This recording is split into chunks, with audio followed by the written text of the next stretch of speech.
12 and 13. Yes, now illustration 12. MNC Limited paid dividend per share 4 and the current market price of share is 20. So answer is very simple, 4 by 20 into 100.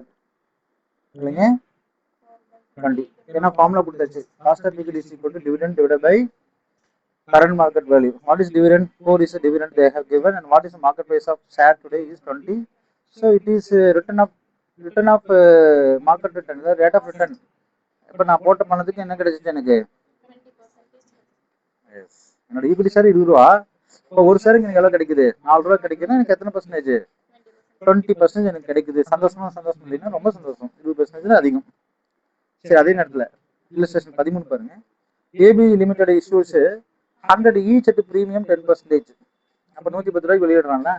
The issues involved underwriting commission 5%. The rate of dividend expected by the shareholders is 12%. Determine the cost of control. சரினா sir ரொம்ப கஷ்டமா இருக்குது. D by P தானே? Yes D by P தான். What is dividend? 100 ரூபாய்க்கு 12% face value தான் போடணும். அது உங்களுக்கு தெரியும். 100 ரூபாய்க்கு 12% போட்டால் 12 ரூபாய். இது தெரியும். வாட் இஸ் கரண்ட் மார்க்கெட் ப்ரைஸ்னா இஷ்யூ ப்ரைஸ் எவ்வளோ? 100 தான்.